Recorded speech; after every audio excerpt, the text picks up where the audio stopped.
Thank God I'm watching the countdown because I was just how's it? Welcome to the same old Arsenal USA. Day early, baby. We got to get this done tonight, as most of you are well aware. We have a little thing called an election here in the States tomorrow, so it's going to be quite the day, quite the week in this country. If you haven't been living under a rock, you know what's going on. So we're gonna get the good stuff out of the way with tonight. Hopefully everybody's out there joining us live in the chat, in the on the replay, all that good stuff. But before we get into it, fellas, let's break 30 seconds for an obscene profit timeout.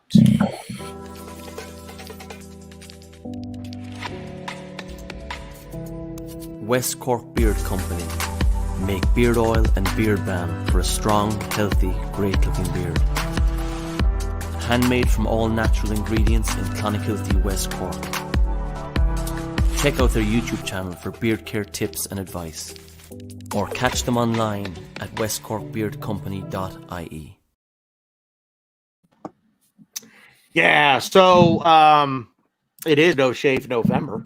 So the West Cork Beard Company would be a good thing to check out, fellas, if you're gonna decide to grow out your mane like I have, or like Ryan has. So check them out for sure, please, and thank you. We really appreciate it. So, fellas, we finally get a win. There he is, Rowan. Hey, you didn't miss anything. You missed a countdown, a commercial, and my dumbass droning on and on and on. So we finally did it. Finally, in the words of The Rock, finally. We get a win on the road at a Big Six club. We do so at Old Trafford, where we haven't won since, I believe, 2006, if I'm not mistaken. Yeah. So, Stanley, I'm going to start with you. How do we feel? Fantastic, mate, because I have to admit, I got the prediction wrong. You know, when we went into that Leicester game, I went into the Leicester game thinking that we were nabbing all 3 points. So, you know, after what happened with Leicester, I didn't think that we were going to get 3 points at Man United, and I thought that we would be lucky to nick a draw. And how glad am I to be wrong? You know, it was what I liked about it the most is the way that we held on for so long with that lead, and we kept concentration right to the very end. There was no individual mistakes that nobbled us at the end. You know, we done the things like playing the ball into the corner, taking our time when we needed to. I really enjoyed seeing that end-game management, because there's been a lot of times where we've panicked when we've got that 1-0 lead, and you know, just at the last minute, there's that individual error where the panic is set in, and it's 1-1. So that was the best thing about it for me. And obviously, to break that hoodoo, you know, to break that record finally, it's a step forward. So if people are saying, you know, well, you know, what's improving under Mikel Arteta, this is one of those little small victories that you can talk to them about, because we've not done it in such a long time. Yeah, Rowan, I'm going to get your thoughts next. Same question. How do you feel? Absolutely buzzing, right? Like, this was sort of weighing in on all the Arsenal fans, on the players as well, I think, you know, and there have been times in the past years that we have gone in with the better team, with the momentum, you know, that game, I think 2017, when Rashford played his first game, we looked at the team sheet and we were like, we're gonna win this one, right? Like, we were doing quite well at that point, and then Rashford scores a double. Even a couple of years ago, we took the lead twice. The game that Holding got injured, and then we conceded right after we scored. You know, so that lapse in concentration that Stan was talking about, it was right there. And in fact, like, we were in better form in those periods. And you know, we've had our chances to win. You know, we had our chance to win. I think was it at White Hart Lane, that game in which Auba missed the penalty at the end. So, you know, there have been opportunities. We've been at Chelsea. Generally, they've had the upper hand in Stamford Bridge, and we've had performances at the Emirates. But this was long overdue. You know, 5 years is way too long not to be winning there. And I'm absolutely buzzing because although the scoreline is tight 1-0, but everybody sort of was in agreement that we controlled the game, right? We were in control throughout the game. You didn't feel like, although it was a game of few chances and not clear-cut chances, it wasn't like we were coming one-on-one all the time. But still, we were in and around their box, and they weren't. They didn't start playing till they conceded. So, kudos to us. We understood what they were going to do. They're a counter-attack team. That's all they have. They had beaten Leipzig in midweek, and I'd watched that, and I was like, that's because Leipzig are playing such a high line, and you can't do that with Rashford and co. And Arteta has done Solskjaer. Absolutely buzzing with that. Ryan, no fire alarm, so that's good.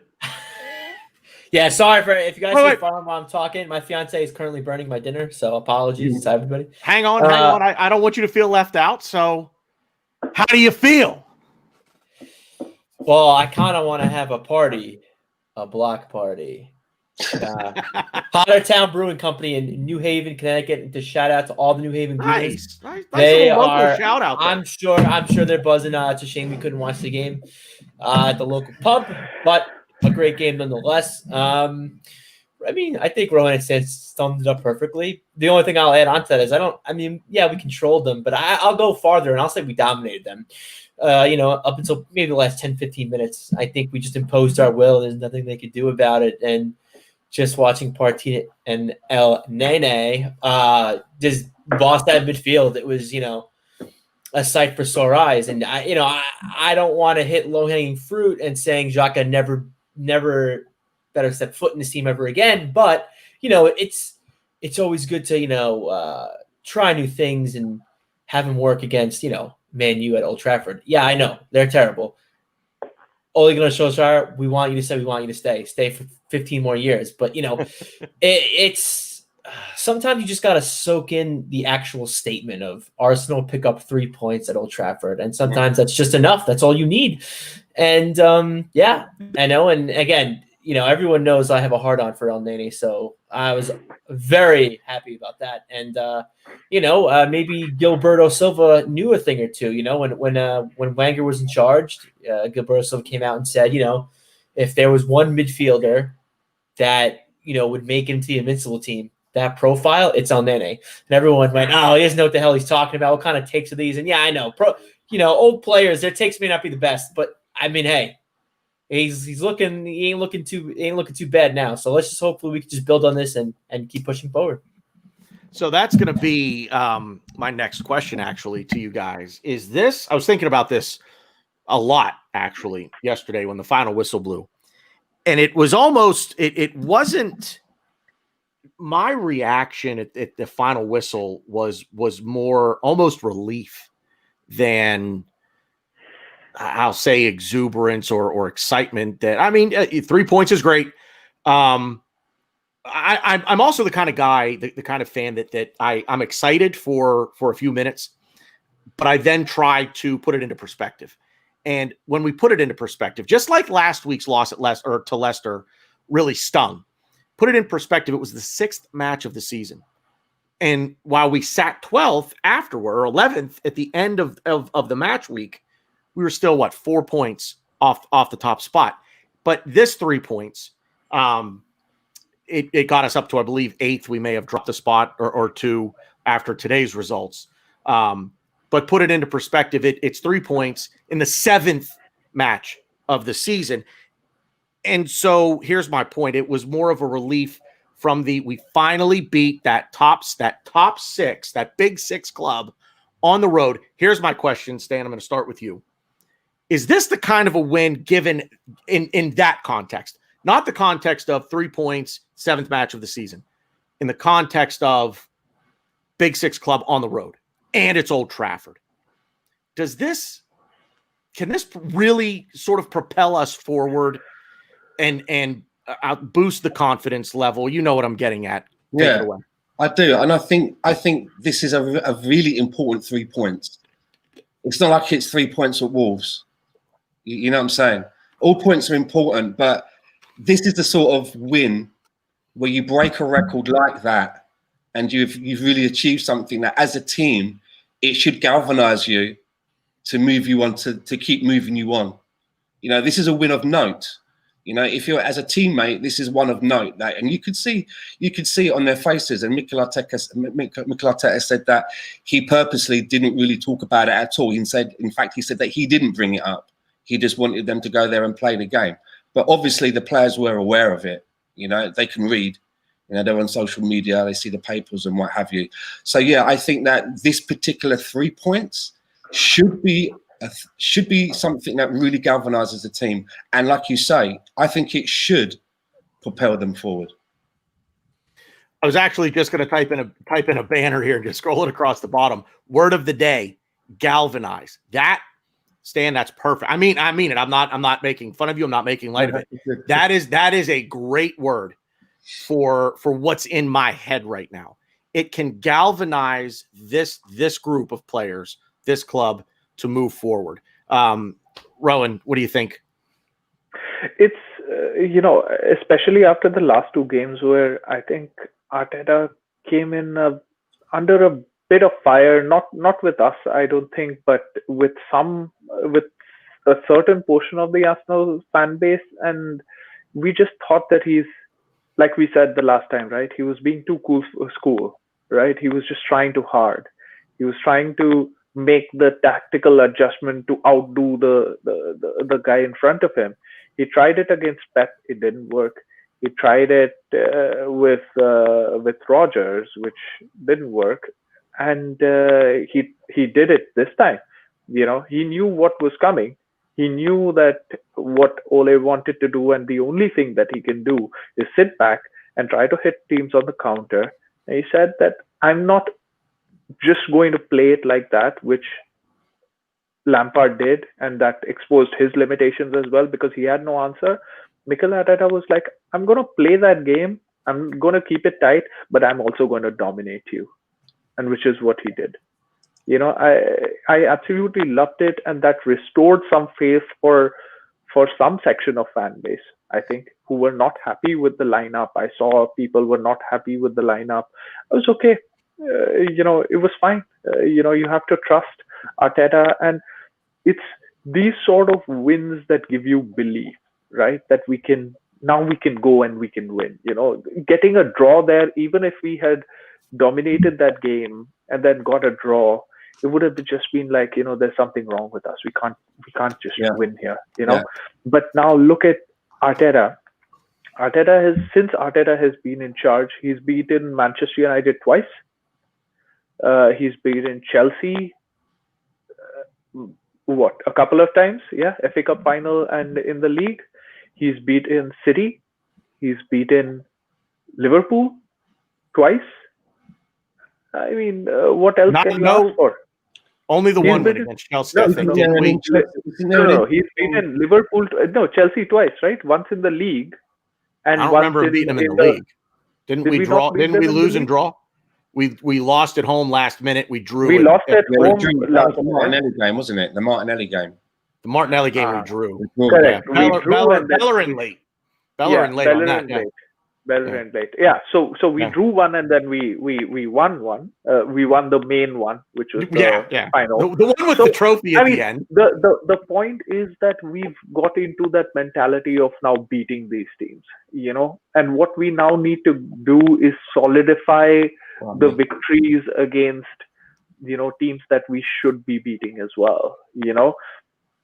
At the end of it, see, I don't want to put a dampener here, but a perspective also is that now I was just looking at the table when you said what position are we in? We are now ninth after today's result, and Leicester are second, right? We lost to Leicester a game that we should have won last week. Yeah. We should have won that. And then if you look at it in perspective, we got 3 points out of 2 games. In terms of actuality, nothing has changed. We could have won last week and we could have lost this one and we would have still been in the same position, right? So, but I know mentally there is a difference. So I would rather have this victory, and it is what it is. We've lost that one.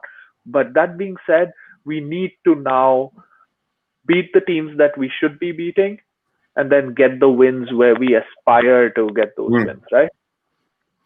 Exactly.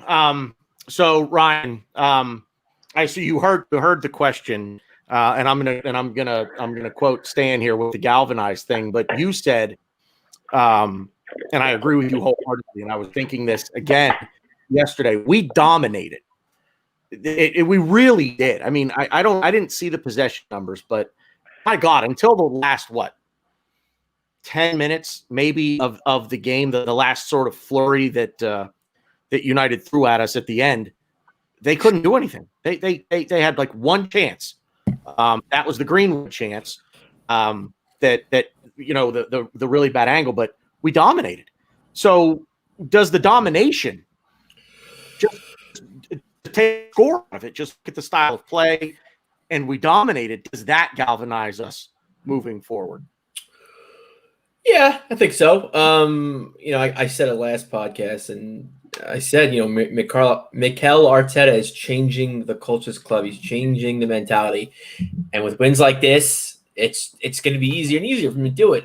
Because he has got these players. He's won these players over. These players want to work for him, and it shows. Everybody. Even someone like Lacazette, who's come under scrutiny over the last season and a half. I actually thought he had a really good first half, and even, for the Arse Bros, for my Arse Bros thing, we do the +3, +2, +1, -1, whatever. I had him at -2, and a bit harsh. Going back, I maybe would give him a -1, but I mean, I think that just shows how well we all played, to where it was very hard for me to choose my minuses.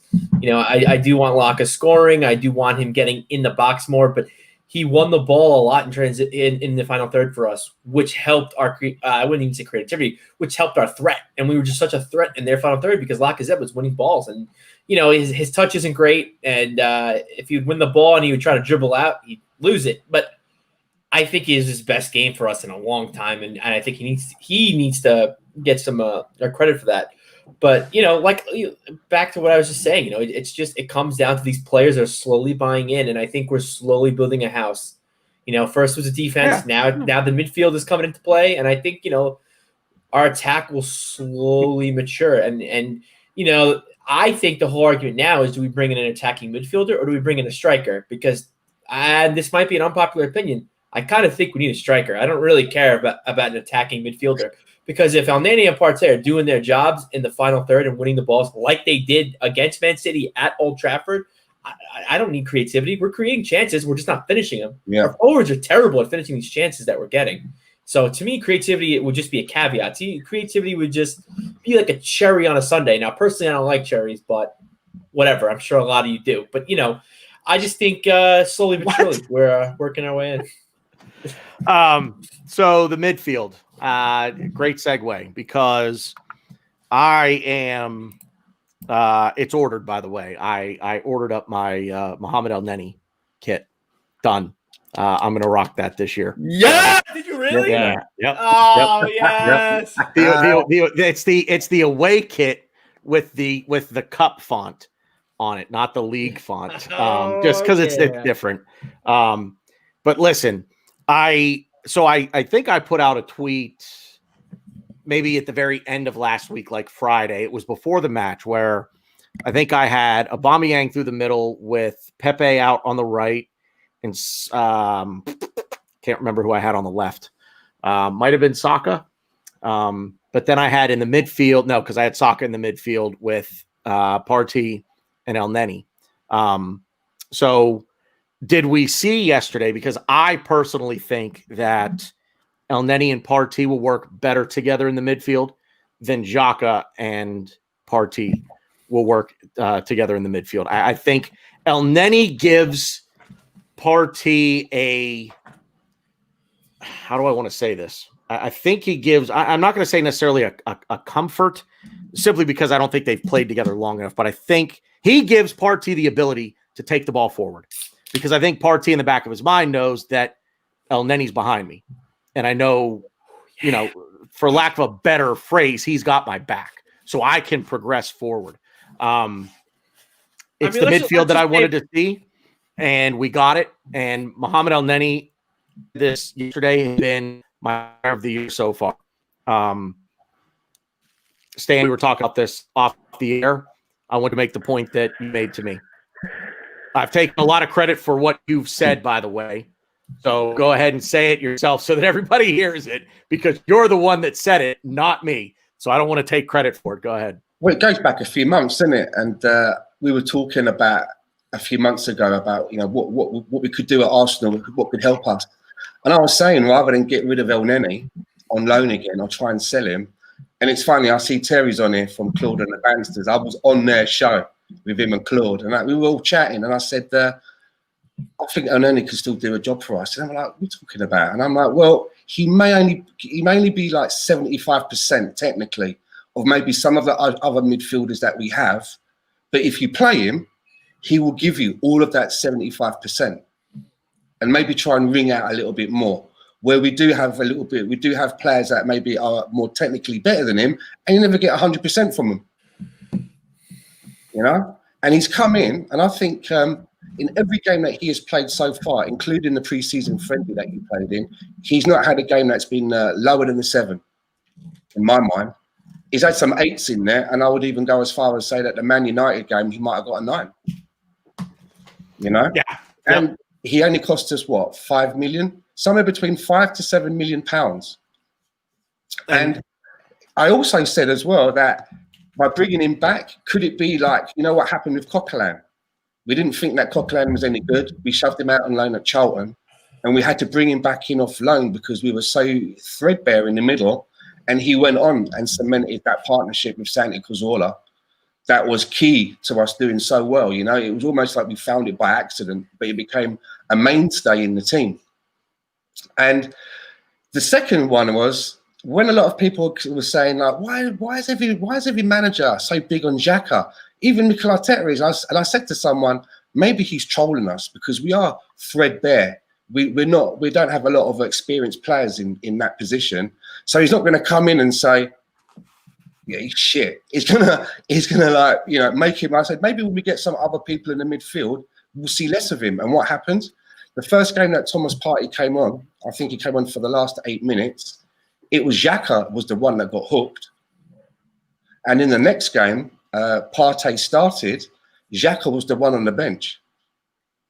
So if we're at a stage now where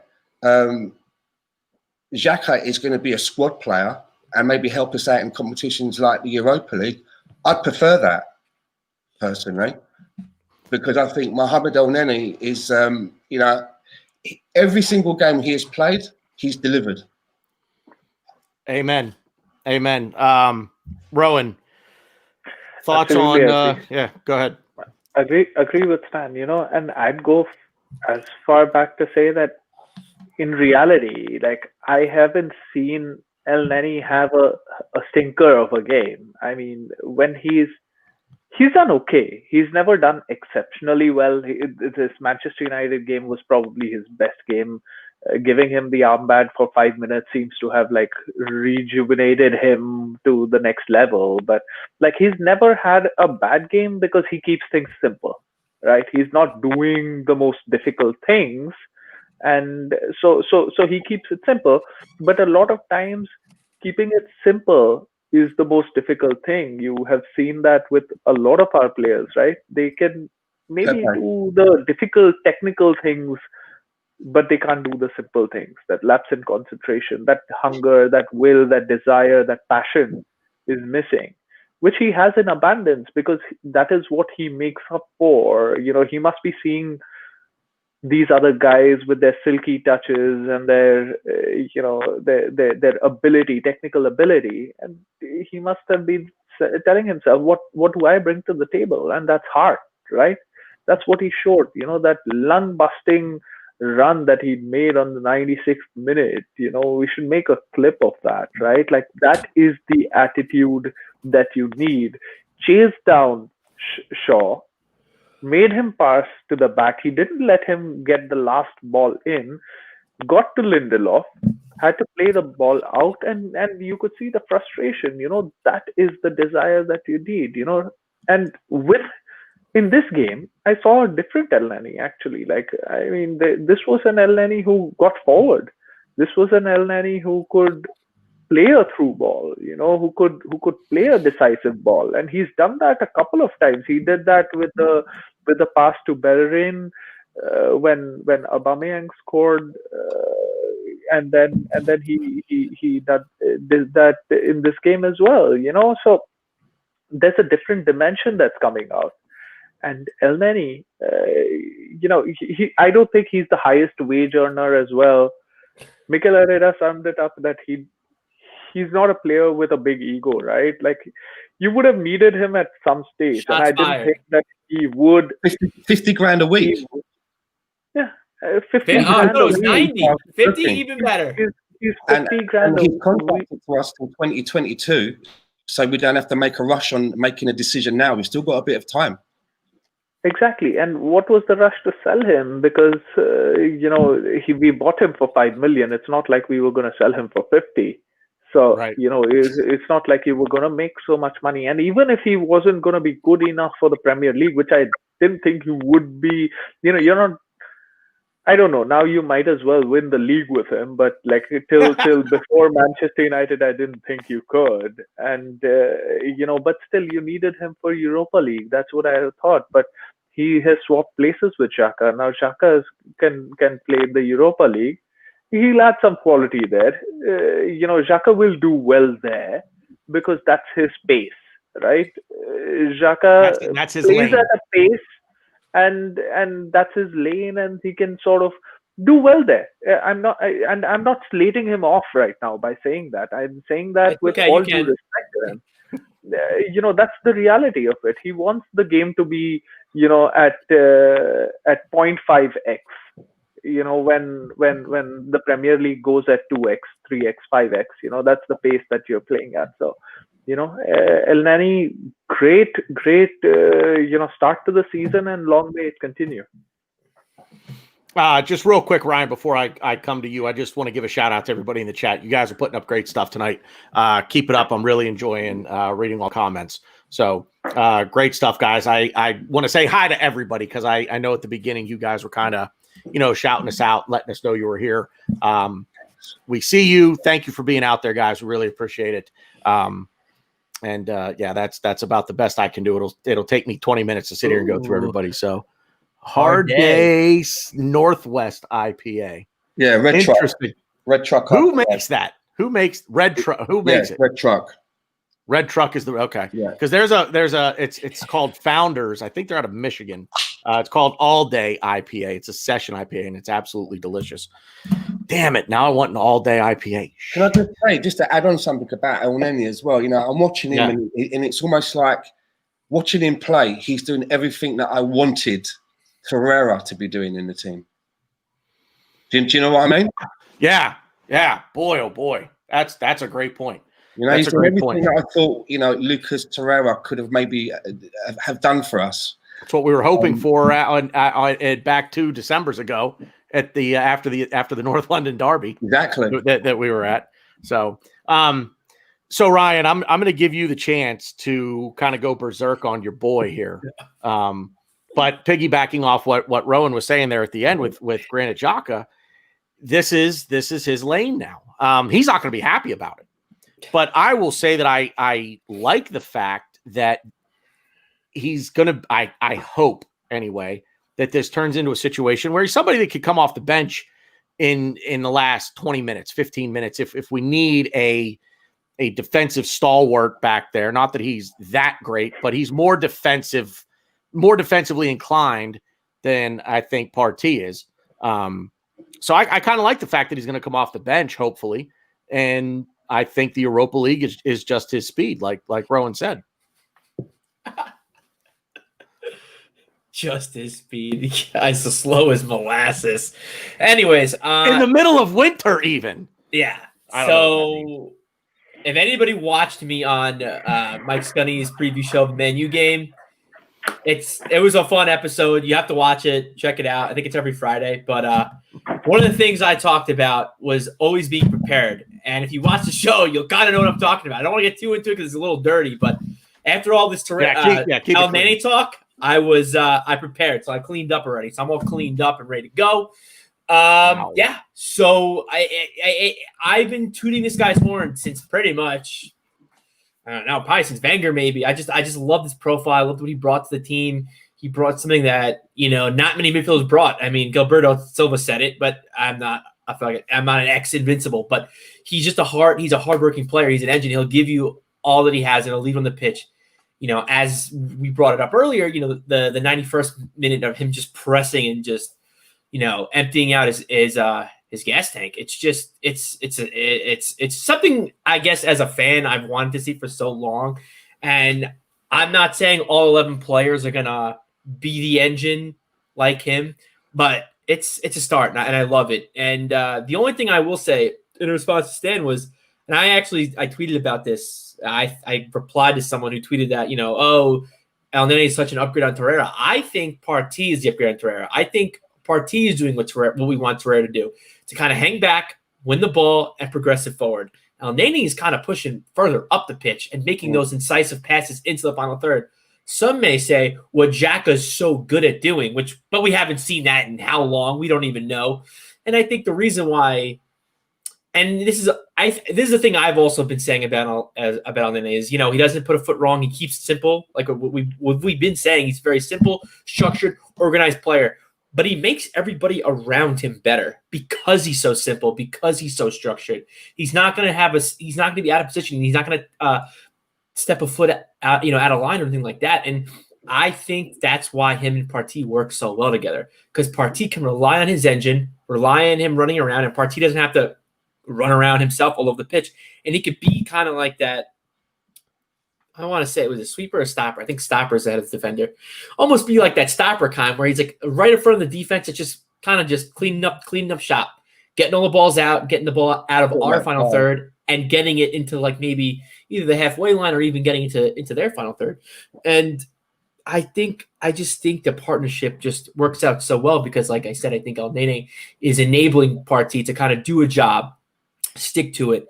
And I also think on top of that, I think the reason why El Nene got so much hate, passing it sideways and backwards and sideways and backwards, it's because of the job that Arteta gave him to do. It's the job that Wenger gave him to do. Just be structured, be organized, keep it simple. Don't do any Aubameyang back heels or anything like that. We don't need that. You don't need that in the middle of the field. You just don't.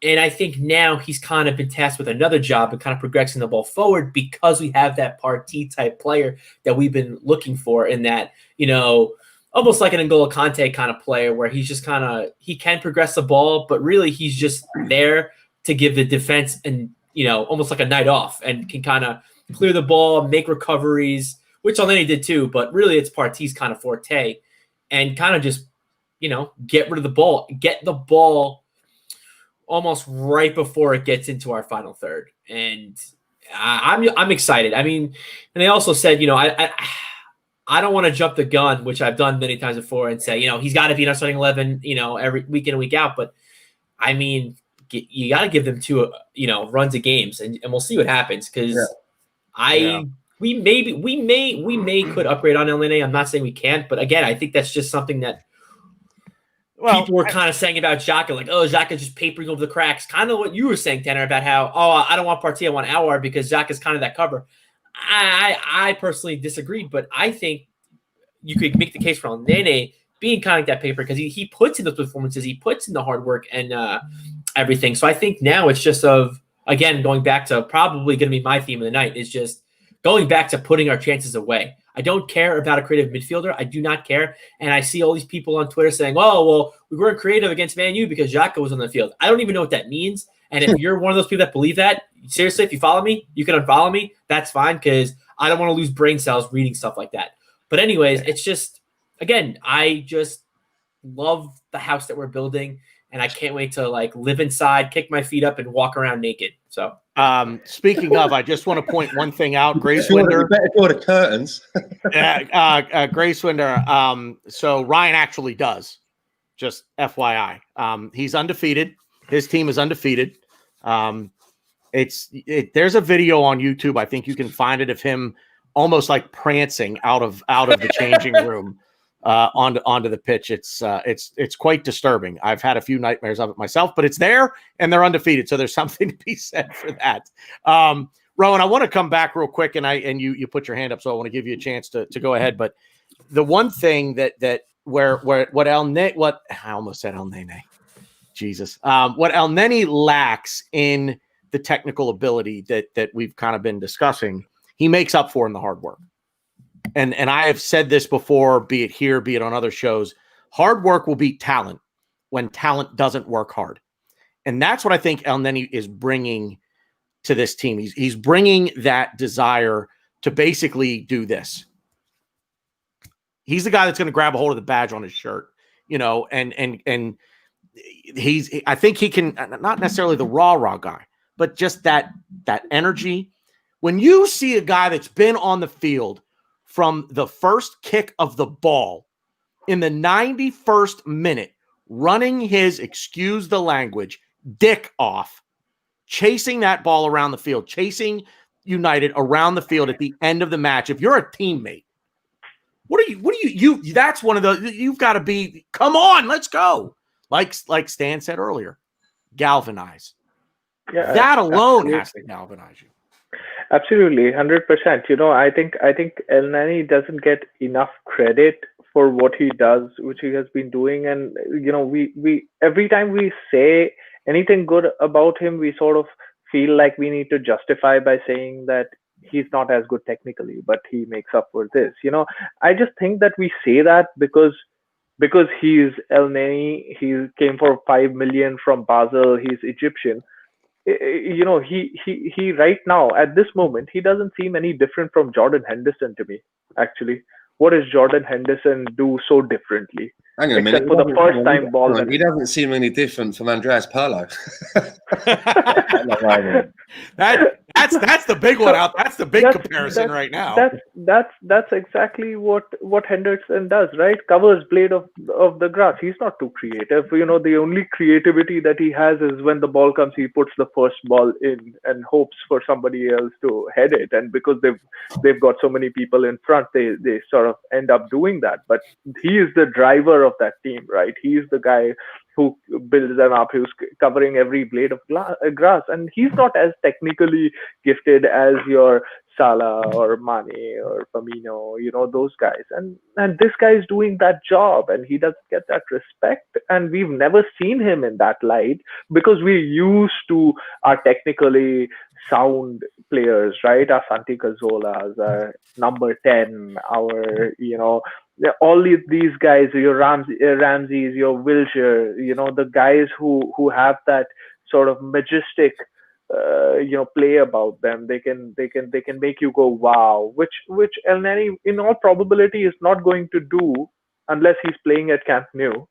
But other than that, he's probably not going to do that. But you need someone who's going to do the simple stuff. But a very important thing, and rightfully so, I think, that Ryan pointed out, was he has flourished because Partey is in the team. And Partey, what a player, and again, we haven't really spoken about him as much because we knew that he's a bona fide world-class player and he's come into the team and he's doing what he's supposed to do. But he pocketed Pogba. He had Fred on toast. Fernandes was nowhere to be seen, the guy who's turned United around, right? He was alone winning duels, making passes, making drives, making runs, sometimes even going through the channels. He wasn't just sitting behind. There were times when he was driving with the ball as well, and you could see the power, the raw power that he had. Like, there was no competitor in that midfield. He could run that show by himself, and he had an able partner in El Neni, and both of them provided that hard-working mentality that you need in an away game, that you need to overcome, a more technically gifted side, maybe, and that is what we got. So Partey was important for El Neni's success. He was exceptional. And another guy who was exceptional was Gabriel. I was worried when both of our centre-backs, around the 20-25 minute mark, had got yellow cards, and I was like, this is a red card waiting to happen. I mean, we're playing at Old Trafford, right? They've got the referee pace. as well, Gotta be right? coming, yeah. The referee was. Exactly, the referee Mike Dean, the whole setting is such that it was a red card waiting to happen, and I was just like, okay, is it going to be Gabriel or is it going to be holding? I was just thinking, Gabriel, don't get a red card because then we miss you in the next game as well, right? Like, I mean, we don't need that. But how they managed the game was absolutely exceptional, So there were multiple players that did their job and allowed each other to shine, and which is what you need in that away performance. Can I say something? I have to just disagree with Rohan there because although they obviously they're complementing each other playing together, I think for me, Mohamed Elneny's been doing it all season. He's done it before Partey came into the team. He done it. The first game I saw him was a pre-season game. I think it was. It was the Community Shield against Liverpool. Yeah, but before that, he also played a pre-season game. MK Dons. Oh, that's right, MK Dons. I forget. Yeah. He scored in that, didn't he? He scored in that game. Scored in that game, and then he did. Then there was the Community Shield, and you're thinking, okay, so we had a pre-season, and another kind of a friendly, and then he went on to the league game, and he played 2 there. He's been doing it all season for me. And I think this is really a mirror. It really is a mirror image of putting together Santi Cazorla with someone like a Coquelin. It's a similar thing, and it's just that they seem to be dovetailing just right. It's a good comparison to make because I think you're absolutely right. And someone said in the chat, do you think Mikel Arteta will continue with this? Yeah, and why not? Mikel Arteta can take the praise of saying, well, I was the manager that, everyone's always been putting him out on loan and trying to sell him. What did I do? I put him back in the team. And look, he could have solved the problem from within. That's only cost the club 5 million. And I think I might lose people here. I'm so sorry, but it just kind of came to me. The best way I can describe it to people, if they don't understand, is just Mohamed Elneny is the nice guy that just dates the crazy girls. They don't give him the same respect that he gives them back. Now that he has a nice girl in Partey that's willing to give 100% to a relationship and is willing to let Elneny do what he wants to do. 3 points at Old Trafford. I don't care what kind of team this was. Partey, Elneny's always been enabling his midfielders and always been enabling his players around him. Now that Ryan, are you tapping on your desk? Sorry. Now I'm so excited. I'm just so excited. I know, I can tell. Yeah. It's really loud. With one of his hands. Yeah, the other hand somewhere else. I don't want to tell you what the other hand is, but anyways, So my sleeves are really dirty. Yeah, they are. Really I was cleaning my car today, by the way. They're not this dirty for no reason. But yeah, so I just think that Elneny kind of gives him that respect back and kind of enables Elneny, and now we can kind of see what he does, which is awesome. And he's got an engine, and it's something that we're not used to in the midfield. But and I did want to say this earlier, but with Partey and his duels, he went 11 for 11 in duels. I don't think many people saw that. Insanity, 11 for 11. Pogba, like Rohan said, Pogba in his pocket.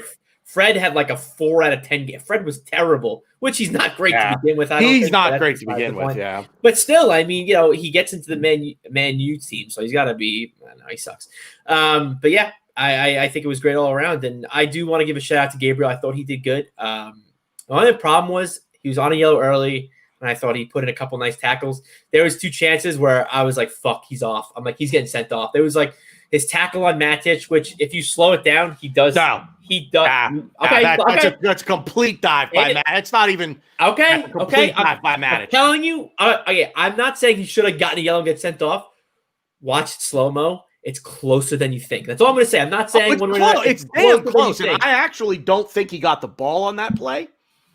I don't think he got the ball. I think Matic felt the contact coming in and he jumped. Yeah, maybe. And when you go back and look, I mean, and it's bad. It's one of those where it's just unnatural the way that if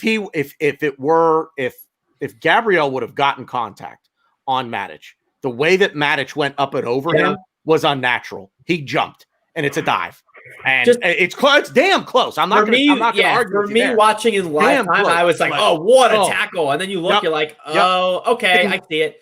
And then in real time, I thought in real time, I thought he got the ball, and I'm like, that's Yeah. even close to being. It's not even close to being a You're foul, right, let alone right. a card. He got a ball. Saw the replay of the Right. motion. He didn't get the ball. And then there was another play on the opposite side of the 18. I think that was like towards the end of the game where he took out. Was it Greenwood or Radford? He was. I was like, oh, here we go. This is it. I literally said, this is it. This is how we lose. If he wasn't on a yellow already at that point, that would have been a yellow card. He would have gotten the yellow there. He was behind Greenwood and he pulled him down. Yeah. Well, real quick. I want to on the Matic one. He did get the ball because the ball moved backwards. But it's the way that he went in. See, I'm telling you, watch the slow mo. He would have got Matic. I mean, if there was a clean touch on him and Matic didn't dive that way, it would have been the penalty, regardless of the fact that he got the ball. He did get the ball because the ball went behind Matic. There's no way it would have gone behind him. Matic almost screwed himself there because if he doesn't jump, Gabriel probably goes into him. Real quick, let's circle back around to this real quick. Let me ask. I put up Grace Winder's question in the comments. I'm not going to scroll back up to it because Stan, you hit on it real quick. Is this the new midfield? Just real quick, and Stan, you already brought it up. So Ryan, El Neni, and Partey. This we're in agreement. This is at least two of the three midfielders going forward, right? For me, I think we're all in agreement that El Neni has to be. Who else are you going to do? Well, is over Ja. Yeah, I mean, let's not forget about Danny Ceballos. He could maybe be a third. It's about form as well, right? And I know in the last game I saw Danny Ceballos play, I thought it was dog shit. Yeah, he looked like a chicken with he didn't know where to go. We didn't know where to be. It's because El Neni was doing what he needed to, what he normally does. El Neni and Partey were doing and I think that's. I'm not saying Ceballos is a terrible player. I'm not saying he's shit or anything like that. But if you look, Ceballos for a long time was our, I guess you could say, spirit in the midfield. He was the guy that was gonna tackle right outside the 18-yard box, get a interception, get a recovery, carry the ball up. He essentially did what Partey and El Neni have been doing for us. And I think now that we kind of have two players for that, because let's face it, Ceballos was one guy doing it, which correct him that he had some really good performances for us in doing that, but we weren't winning games. You know, he would always be like my man of the match, my +2 when we were losing 1-0, when we were, when we lost 2-1. And I think now that we kind of have a more secured, in El Neni and Partey, Ceballos is like, and I think that's what I saw when I saw them play with Ceballos. Ceballos was just like, oh, he does what I do, and then he's doing what I'm doing too. So what do I do? Like, I don't know what to do. And he kind of was, he had his feet on, he had his boots on like the left side, the right side of the field, and he just looked lost. He's like, no, but the other team was supposed to have the ball in our defensive third, and I'm supposed to get it. But we don't. But with our midfield progressing and doing so well, that he's not really called upon now. And now it's like, well, no, we need you to kind of make that incisive pass. We need you to kind of be a little more creative, which is normally not what he does. He's more of a creative. I don't want to say he's a creative midfielder, but he's someone who's more creative, kind of like in the half, in the midfield, or like in our defensive third. He's not someone that's going to get the ball in the box and make these, these touches. And he just doesn't like playing that far up. He likes playing, kind of deep back. But it's going to be interesting to see what we do with him, because in my opinion, I don't think we need him. I mean, yes, for Europa, like maybe him and Xhaka. But I think going forward, I don't really think we need him too much. Because if he is that third in our midfield, he's got to push up, he's got to press up, and he's got to be. He's going to be more of the creative, and I don't think that's what he can do. I don't think he's good at that. I'd rather have someone like Saka do that, to be honest. I think basically, the roles now should be that Xhaka and Danny Ceballos should be the backups to El Neni and Partey. Yep. I agree. Don't we need three in midfield though? We again played with three at the back, which is okay. But going forward, at some point, like, are we going to still play three at the back, or are we going to play 4-3-3? You could throw a Willock in there. You could throw an ESR in there. You could throw maybe Joe Willock. Yeah, you could put Saka in there. You could maybe even have a formation with Willian in there. I think there's other alternatives if you want to have someone a bit sort of further forward than those two. But the thing is, I've always felt that Danny Ceballos is so inconsistent, and that's his problem. Yeah. Because there was the Burnley game that everybody talks about, but there was a long period after that where I didn't see nothing else. Nothing. Yeah, but we have to also. The end of the season, he had his injury. He came back, and at the end of the season, he put some really good performances together. And I just think that when he's good, he's good. But when he's bad, he's awful. I'm going to say something. I'm going to say something real crazy. Ryan. 2 seconds. Deal with it. I want to see. This is going to sound crazy. A 4. I mean, I could just do that. You could do. Go. Make your point. Oh, I just said I think going forward, the way we're playing with the midfield, I kind of want to see a 4-2-2-2. I don't how you know what I mean. The amount of twos, whatever, 3 twos. I think that's a formation we could play. I think that helps out Lacazette. It helps out Aubameyang. I think we could play. We could have more width and maybe a Pepe or Willian, and like we were saying, maybe bring in a Reece Nelson, Saka for sure. I think with this midfield performance, it was great. I love it. I just think it opens so many doors, which hopefully it's not a bad thing. Hopefully it's a good thing. But yeah. One more thing as well with Danny Ceballos, right? I've always been of the opinion that when you have a player that comes in on loan, they should be playing second fiddle. A lone player should not be impeding a younger player that's going to be someone that you've got for the future. They should be kind of playing a little bit of a second fiddle. Unless there's agreement, obviously, to sign, and you know that you're going to sign this guy and he's going to become an Arsenal player. But if not, should he really be getting more chances than Willock, Danny Ceballos, who's a lone player? Because at some point he's going to leave, and we're still going to have these other players, and they would have missed out on game time.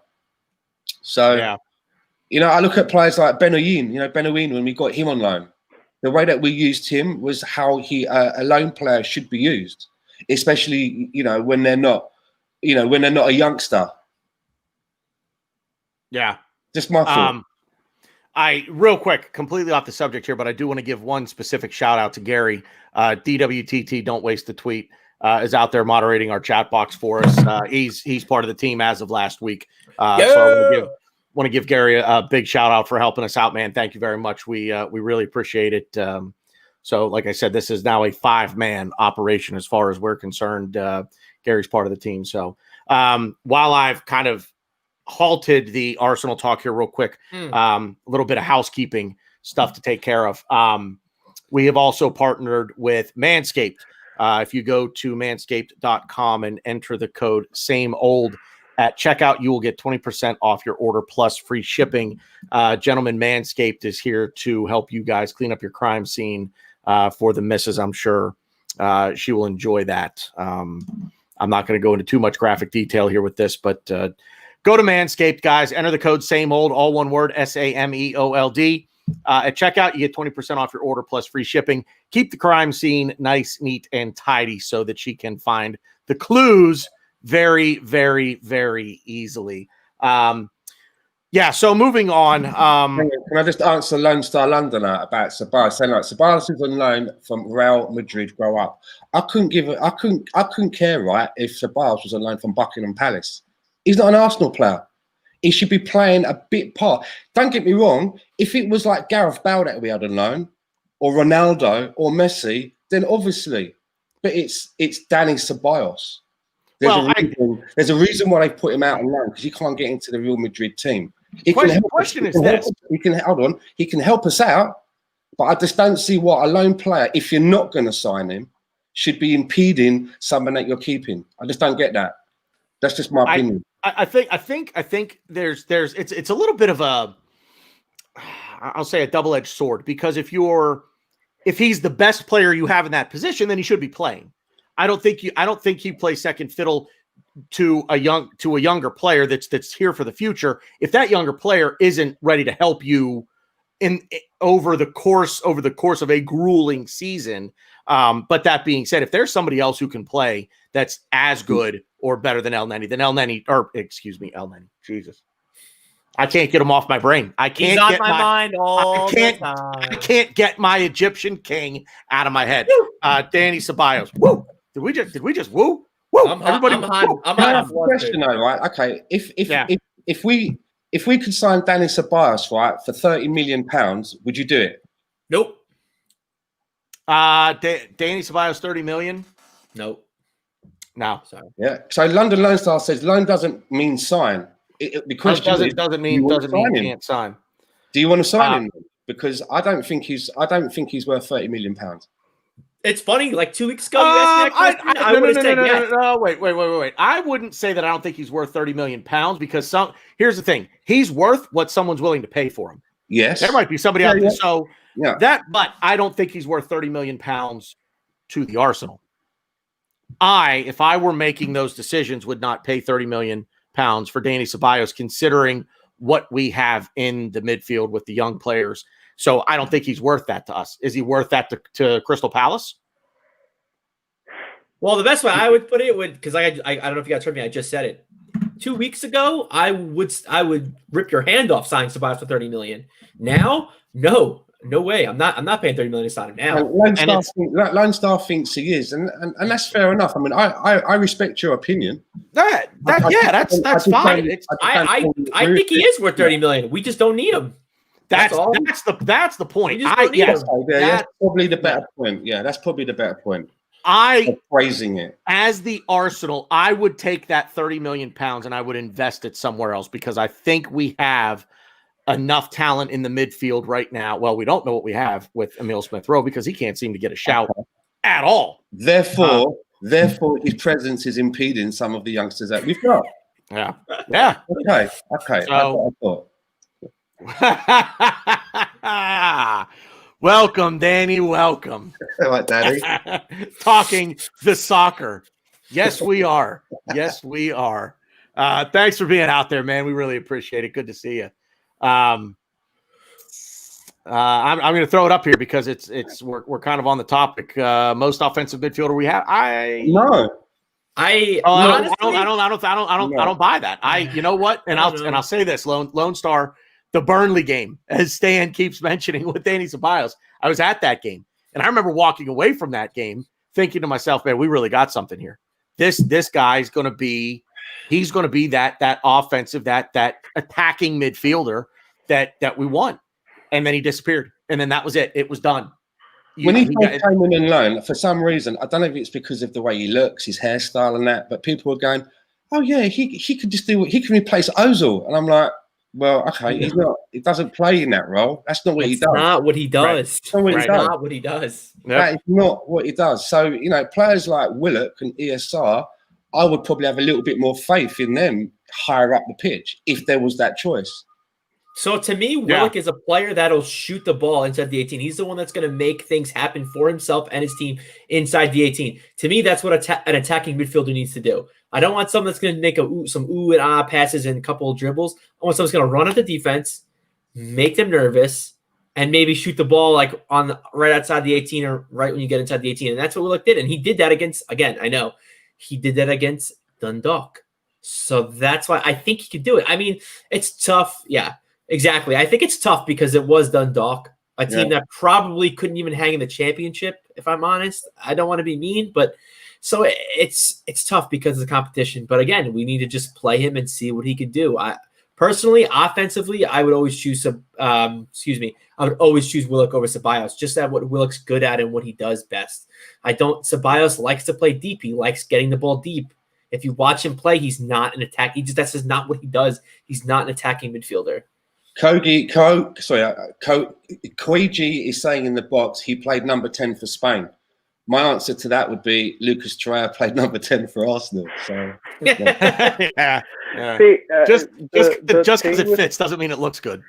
The thing with Ceballos is that and William played number 9 for Arsenal as well. So. Don't even.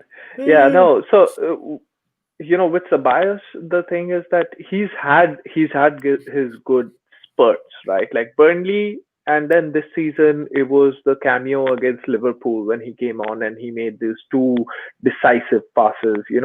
And if he's consistent, then he maybe could be that he's not a number 10, but he could be that more attacking number is it 8? He could be that sort of a player, and I do believe that could be, and I would want that to be true, because that one means that he's done well this season, so that we buy him next season. And then if he's done well this season, then he doesn't have a bed-in period. So, it would be a good shout for Arsenal if Danny Ceballos does well. But like you said, the issue with him is that he's just not consistent. He has these performances, one in 7, 8, and that's averaging maybe like 4 or 5 performances a season. Then that's just not good enough. We already have that on our book. I actually have. And Right now. it doesn't see we like I think we've watched a lot of games, right? At least, I mean, that's something that we've done. Hey, I just want you guys to know and at the end of the day, on the FIFA training little games, but I don't know if that counts. But and it counts to me. It counts to me, Stan. It counts to me.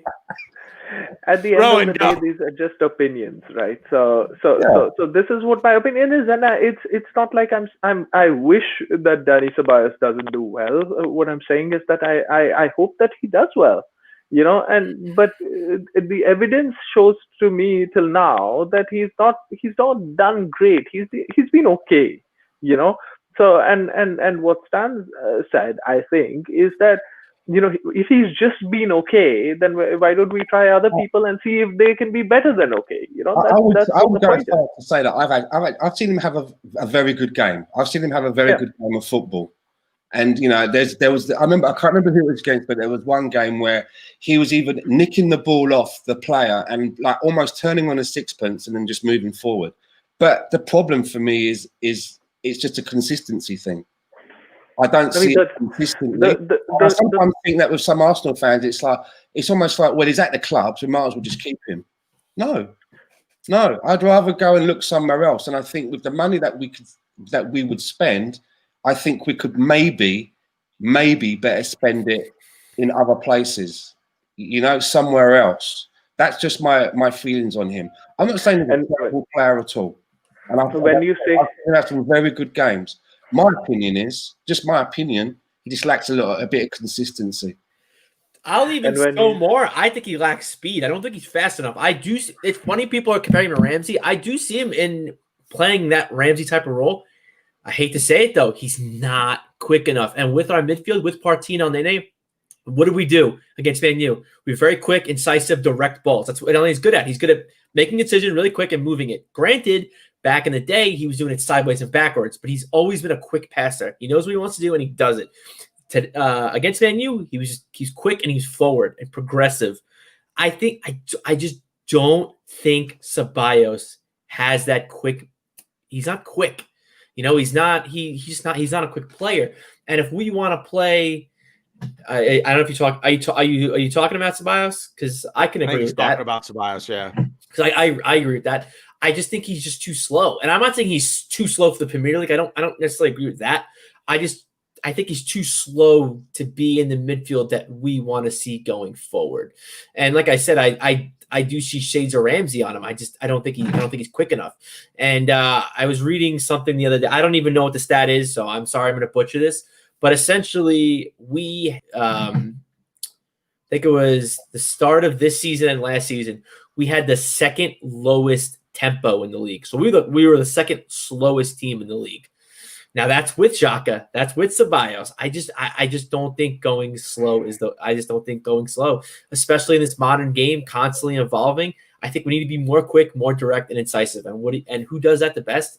Granted, small sample size, but it's El Nene and Partey. And I think we need to just keep it going forward. And I think people like Nelson, Willock, hopefully ESR, because I really do think he's going to be good. But I think that these younger players, are quick, incisive, and forward-thinking, and hopefully they can get to the skill level of the Premier League and they can get some games, because I do think they can do a job. I just don't know if they're Premier League level ready yet for the Big Six.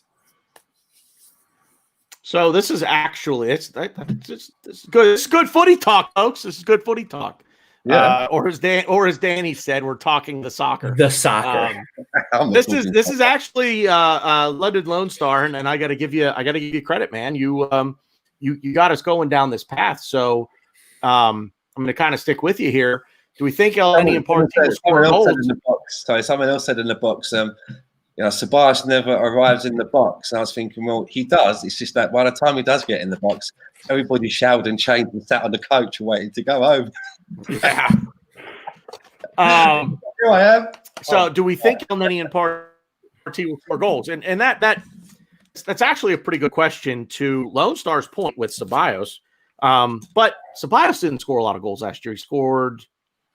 He scored in the FA Cup match against Sheffield, the winner. I don't remember any other goals. I'm not saying he didn't. I'm just saying I don't remember any others. I know he didn't score many. Yeah. I mean, but it is a good question. Player. Right. He's not a goal scoring player. He's not. I mean, what we miss right now, and when Ryan was making the point about being quick, what we lack in that team is, Ramsey wasn't the quickest, but he had that instinct of, he knew when to arrive in the box, right? If he was fit, you could expect, say, about 10 to 12 Premier League goals from Ramsey. You knew that.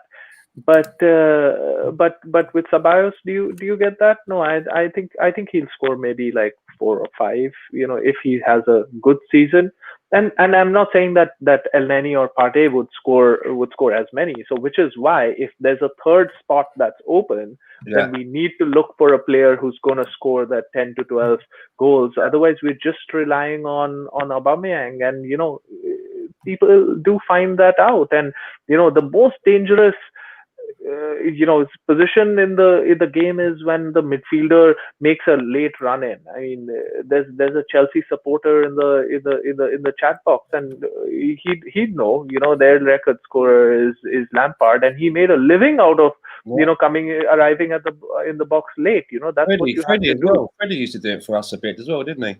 Exactly. I mean, that's how Ramsey won us the FA Cup as well, when he arrived late and headed the ball in against Chelsea. So that's what we're lacking. But what I got reminded of about 10 minutes ago when Ryan was talking about his 4-2-2-2-2-2. Right, and he said that, and these players will get better. And we've talked about a lot of positives today. And again, I don't want to put a dampener in the thing, but the question was, who is the most attacking midfielder? And my question is, who's the most defensive forward? And it's got to be, what is up with Lacazette? What is up with this guy? Has somebody told him that he cannot sprint? Is his R2 button broken? What is up with this guy? He just doesn't make sprints. He's never in the box. The whole game was. I got frustrated. I think this is Arteta's tactics. I don't think he wants Lacazette in the box. I think he wants Lacazette as a false nine, like Bobby Firmino, holding the play up outside the box and trying to and I'll be honest, I don't really get it. But when we have the ball, he has to break and sprint and get into the box, right? He's just jogging his way. There are fullbacks who are going beyond him.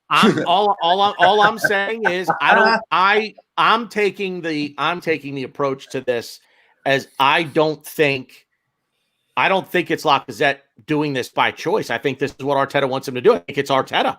This specific instance, I think this is what Arteta wants from Lacazette. I don't agree with it. To me, Lacazette looks heavy. To me, Lacazette looks heavy right now. I think we need to start a crowdfund and get Lacazette a mobility scooter. Wow. All right, real quick, because I know we're changing topics, so I looked this up because I wanted to know. The best comparison I could do is, so for Dani Ceballos, in La Liga, he played 100 games. He scored 7. He assisted 4. Okay. And Thomas Partey, when he was in La Liga, he played in 163, so a little bit more. He scored 16 and he assisted 7. So sort of close, but Partey has it, And Different gravy, isn't it? And listen, I don't want to compare like, El Nene and Thomas to Ceballos and all this. I don't. We have Aubameyang. People forget he won the Golden Boot for us, and we signed him. He still should have a few good years left for us. He should be scoring goals. Someone we paid a hefty. I'm not going to name the weight. Like I hear that number in my head every day when I watch Arsenal. But someone we paid a hefty wage for. Pepe can score some goals. Yes, he scored against Dundalk, but did you see what he did? Like it's a great goal no matter where you score that. So I mean, I don't really care. Even just watching the Man U game. I wasn't screaming for Partey and El Nene to score. They didn't need to score. Partey was putting Pogba, who's what did he sign for Man U? Like 100 mil, something crazy, in his pocket. He did nothing. Their whole midfield did nothing. And El Nene was making those passes. He was making us a threat. I don't need them scoring goals. I don't know if you guys do. I don't need them scoring goals. If they put those, if those two players put that performance in week in and week out, we'll get the goals. They don't need to score. That's not what they're for. Ceballos isn't also a goal scorer himself. So I think kind of comparing the two is kind of stupid because to me their job in the midfield is to control it, get recoveries, get interceptions, and make those passes into the final third and let our wingbacks, our forwards, our strikers do all the work for that. Because again, like I said, we don't need them to score goals. And if you want to see a goal, you look at El Nene's goal against Barcelona. Yeah, all right. He scored. Yeah, El Nene scored against Barcelona. So you better stop looking crap, all you people. Scored against Barcelona. Another stat is that since the start of La Liga, like last season, maybe 2 seasons ago, nobody has scored more goals in open play from out of the box than Thomas Partey. Not even Messi. Boom! I think I did read that somewhere, but yeah, there you go. Like, and listen, and I don't. But that's not to say that he's the next goal scoring machine. No. He's not, which is a problem, which we identify, which is why it needs to get resolved. But what also needs to get resolved is goals from our number 9. And that's the thing too. Arsenal have never been a team that scores from outside the box. El Nene has actually came out and said it when Wenger signed him, and while Wenger was still our manager, he told in an interview that like the boss told me I can't. He didn't really say he'd find people, but he essentially said the boss doesn't want me to shoot from outside the box. So we've never been that kind of team, but we can do it. And I don't know what Arteta wants to do going forward, but again, it's not something I'm looking deeply into, us scoring from those two players. But and this isn't, and I want to say it's the Lone Star Wonder and everybody else is a big Ceballos fan. I'm not saying Ceballos is terrible. I'm not saying he doesn't belong here. I'm not saying he should never see the light of day in an Arsenal shirt ever again. I'm just saying I prefer Partey and El Nene. That's all. It's it. Not saying Ceballos is a bad player. Sometimes it's good to have a couple good players. I think that third player, if you're going to have the 3 in the middle with alongside Partey and El Nene, for me, the profile of the player that I think we should be looking at was a player that he's gone to Man United for 38 million. He can't get a sniff. He keeps coming off the bench, and it's my old friend Donny van der Beek. That profile of player would have been perfect to slot in to what we have in the midfield. That's where you would starting to see a lot of assists coming and some goals being weighed in, because that's what he does. Plus, he also comes back and does a little bit of that Ramsey stuff in and around the lower part of the midfield to help out as well. Would have been. I also think if we're going to keep this Aubameyang on the left a thing, which now that I've seen this midfield, I'm okay with now, because then I almost prefer Saka in the midfield, and I've been kind of saying this for weeks and weeks, but if we're not going to play Aubameyang through the middle, why not Saka? He's got legs. He's got an engine too. He can be creative. He had a few chances against Man U. He should have put 2 of them away, which is why I personally person in the midfield. Yeah, so why not put him there? He could create. Yeah. Or even a Pepe. There's so many players. The obvious answer. If we're going to play, a back 4 and 3 in the middle and have sort of like that wide triumvirate kind of thing going on, then for me, Saka is the best choice with looking inwards of what we have to go in that position for me. And then after that, maybe Willock. I think, or even Willian. Willian might be able to, Williams played an attempt. Shout for him to go in. I keep forgetting about Willian because he's. I think Saka. So when I saw the lineup, I looked at it, and I think it morphs into 5 at the back when we're being pushed back, when we're in defense and we're backing up towards our own goal. Overall, I think Saka was in the midfield. I would say that Saka played more in the midfield than he did as a left wing back. So I think in possession or even when we're dispossessed, trying to win the ball back further up the field, I think Saka's playing in the midfield. We're playing a back four. So it's the formations that Arteta is putting out there. Just the morphing of everything, I think is quite interesting. And like I said, I think Saka, because he was in my midfield. The little thing that I put out last week, he was in my midfield. And I think I put Willian on the left with Aubameyang through the middle, Pepe out on the right. Any last thoughts on anything we've been covering here, guys? We'll move on from the Man United game. I think we're all pretty happy with the. Well, I know we're all happy with the. Yeah, there is one thing. There's a very interesting stat that Mikel Arteta now has had. The first two games against Man United, he's won, and Arsenal manager hasn't done that since Herbert Chapman. Herbert Chapman. And that's going back before there was even like fucking TV was invented. That's like a long time ago, man. That's going back to the First World War. There were people still riding around on horse and cart back then. So pretty much, yeah. So let's look ahead a little bit. Dundalk on Thursday. I don't really want to talk about Dundalk last Thursday. Yeah, I'm sorry. As far as I'm concerned, these guys they're basically the League One side. And I kept seeing people on Twitter like, now Willock and Reece Nelson has to stay. Some of the stuff is so reactionary, and it just it's not necessary. Like I just no Joe Willock and Reece Nelson at Old Trafford. No, I wouldn't have played. I don't care how well they played against Dundalk. Consider the opposition. So what we did to Dundalk on Thursday, we should have done. That's why I really don't want to talk much about it. But Molde on Thursday, kind of the same thing. We go with a different lineup. Granit Xhaka should probably start that game. Danny Ceballos should start that game. Yeah. Even. Yeah.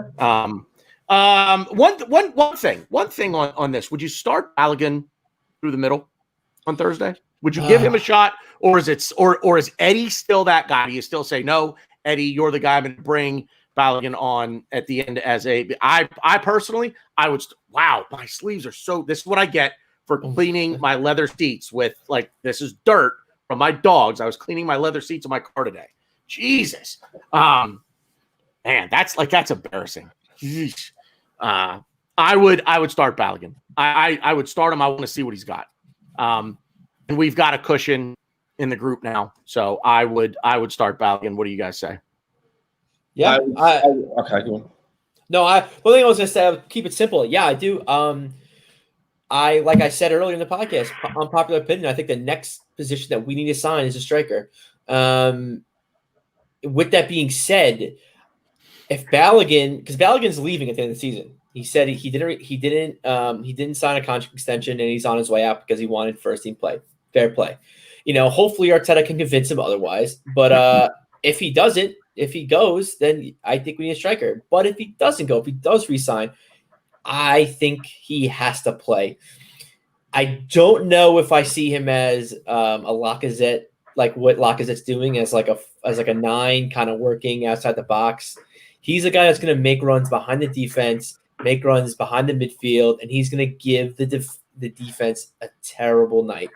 And that's just what he does. And he's just a natural goal scorer. He wants that goal. He's hungry for the ball. He wants to score. So I definitely think if Lacazette and Eddie aren't up to snuff, even in the Premier League, I know, we're going to be shooting at some high things. I'd say high things. A couple of years ago, top 4 was just normal. But to us, top 4 is a big deal. It's a high thing for us. We finished 8th last season.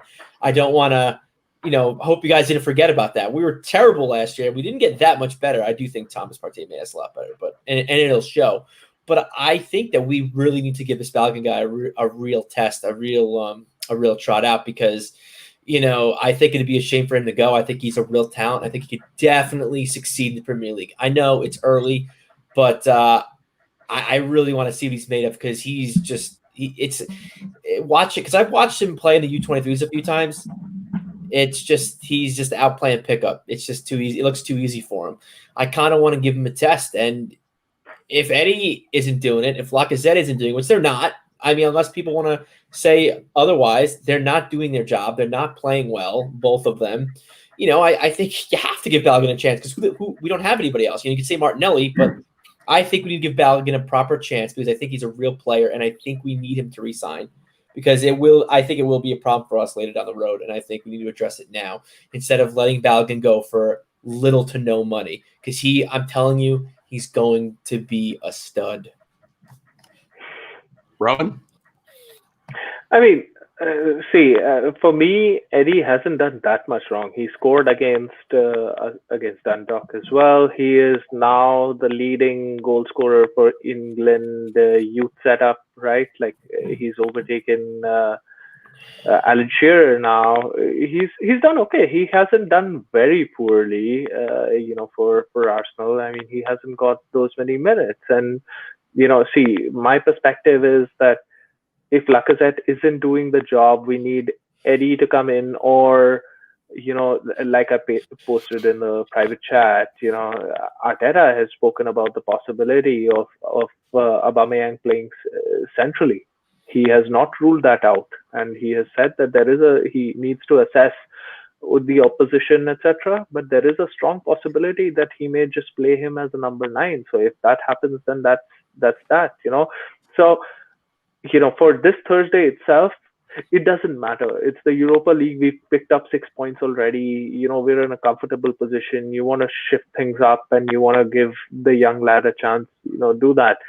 If Eddie gets a chance, I don't care. That's fine. What we need to do is preserve our main 2 strikers at least for the Premier League, not give them minutes here, which showed. We although we played one day later than United, there were folks who didn't play, and that freshness was there. So that's what's required. And Ryan's bigging him up, and if he's really that good, then I hope that he signs. And if that means that we have to give him a few minutes, give him those minutes. I don't care. This game is, it doesn't really mean much at this point. We've got 6 points out of 6 already. I mean, to be honest, and Tanner said it too, this game kind of matters a little bit because Molde has 6 points also. And I don't want to survive and get out of the group. I want first place in this group. Bar none, no questions asked. I'm going to be I don't want to say furious, but pretty close to pissed off if we don't get first in this group. This is an easy walk in the park group. We should play Nelson, Willock, ESR. I'll play Pablo Marie and Chambers, even though they're still hurt. I'll play them, and we need to get first place in this group. No ifs, ands, or buts. And I think we can do it with these younger kids. I'm not saying no. Yeah, exactly. It shouldn't matter who's playing number 9. We should have enough quality to win this at home. We're playing at home. And at the end of it, if we win handsomely at home, then we don't have to worry about them away because then it's just going to be a head-to-head, right? So we win. I was making my point to be the fact that, this isn't, I don't think it's a hard game. I think it's definitely a game we need to win and should win. But, I don't want to be let's not worry about it. If we were playing Dundalk at 0-2, I would say, okay, whatever. But Molde's 2-0 too. If we slip up, we draw, or we lose, it's – I know, Lawrence. That was my point. I was telling you to play injured players. But I think this is a bigger game than people think. I don't want to say bigger game because it's not a big game, but it's just they're 2-0 also. We don't have sorry to say, Tanner, you said that we have a cushion. We don't have a cushion. They have the same amount of points as us. The only cushion we have is goal differential. So I'm just saying. I know what you guys mean. I'm just saying I really want to beat down this team, and we should. But yeah, I mean that's really it. I just think, back to what you were saying, Rohan, about Eddie. I don't think he's up to snuff in the Premier League. I think he's too weak. He's too lightweight. The only things he does really well for me are he just knows where to be at the right place, the right time, and he has really good reaction skills, and I think for our system, the way we play, I don't think that's not good enough, and I don't think it really gets good enough, regardless of what system we play. But I hope he proves me wrong. I really do. I'm not a huge fan of what I'm seeing from him, even in the Europa League. So I'm sure it's not going to go that much better for him, in the Premier League. But I also just want to see what this Val guy's all about, because, like I said before, I see him play in the U23s. He just it's just easy for him. It's like watching a senior in high school do 6th grade math. It's just like, this is not where he needs to be. So who are you starting Thursday? Who are we starting in striker Thursday? Is it Eddie or is it Balogun? See, it's tough. Hang on. I want to get Stan's answer. Go. Yeah. So to answer your, I have to say, I was chuckling at Lawrence Emmanuel's. I saw that too. That's why I was laughing. That's why I was chuckling at. You're naughty, Lawrence, but you did make me chuckle. So here's my thing. Who would I start, right? Yes, what the original question was. And I think that this is a game that you start Eddie. I'm not saying that I'm convinced by him, but if you look at the pecking order, I want to see whether Eddie's got it or not. I'm not saying that I'm convinced, and I'm actually probably quite far from convinced at the moment that I see him as a number 9. But he's still in that kind of area where if this is a game where we're going to start a different striker, it needs to be him, and I'd give him 60 minutes to showcase what he can do. Get a goal and an assist, get a couple of goals, who knows? But then after that 60 minutes, then it's time to give the other young lad, Balogun, a go. He's in that area now where he should be getting at least a half an hour, for me. Again, an opportunity to showcase what he's doing, but he's not going to get as many minutes as Eddie. That's what I would do. I can't really tell you that much about Balogun because I've not really seen him play a lot. In fact, probably the first time I saw him play was when he came on the other day. So, I can't really tell you an opinion on him, but I'm like Ryan. If we was to sell Lacazette tomorrow, that money for me needs to be spent on another striker, not somewhere else. Because I think we're short in that area for quality strikers. Well, let's also not forget we do still have Gabriel Martinelli when he comes back from injury. So I think he's also going to kind of slide in as a striker for us. Can I just say with Martinelli, Mikel Arteta to me doesn't look like the manager that goes with youth a lot. He likes kind of more of your experienced players, hence a signing like Willian, right? And the money that we're paying Willian, and he's now getting in the team ahead of our record signing. But I think that Martinelli is one of those players that when he comes back, I guarantee I think what happened is you'll see him in cup games, whether it's FA Cup, Carabao Cup or Europa League. But he's got so much quality about him in those games that he plays in, unlike an Eddie Nketiah, he will do things that will force the issue. Yeah. He will do things in the games that he plays in. Even if he comes off the bench in a cup game, he will do things that will start forcing a question where it's going to be difficult to not have him in and around the first team squad on Premier League games. Whereas I think Eddie Nketiah doesn't quite have that about him. Force an issue. Yeah, so I saw an interesting stat about Eddie. He scored 10 goals for this club at a combined distance of 50.5 yards. His average distance. Average. I was like, that's a lot. Combined. No, his average. That's combined. His average 5.1. distance, five yards from goal. Is So he is. So he's the fox in the box that Arsene Wenger was looking for all those years ago. Yep. He is Franny Jeffers Mark II. And guess He's Franny Jeffers. He's Franny Jeffers. Guess who's never going to score from 5 yards in the box? Our current number 9. Yeah, like I said, he's not going to be in there. They're going to be in there. Well, wait a minute. That was the first goal of the season. Let's not forget it. Fulham. He was practically on the goal line when he scored. I want to make the point again real quick, and I don't know why I'm repeating myself, but I'm going to because I'm the host of the show and I can do it. Nobody can mute me. The Lacazette thing, I get it, but I just don't think that's his call. I think he's doing what Arteta wants him to do. And somebody in the chat box made a comment that Arteta likes to play the number 9 deeper as a hold to hold the ball up. He's playing the more Roberto Firmino role. I don't like it. I don't agree with it. That's not Lacazette. Lacazette is not. He's not succeeding in that role. Oh, and it's a role that. Is that one of the sacrifices that we're making because of the formation that we've got? We play like with 5 at the back and only maybe a proper midfield 2. Is this a way to compensate that? Because if you look at what Lacazette does, he's basically having to come back and deal with like their defense. This is why I bring you guys on this show. Brilliant. Absolutely brilliant.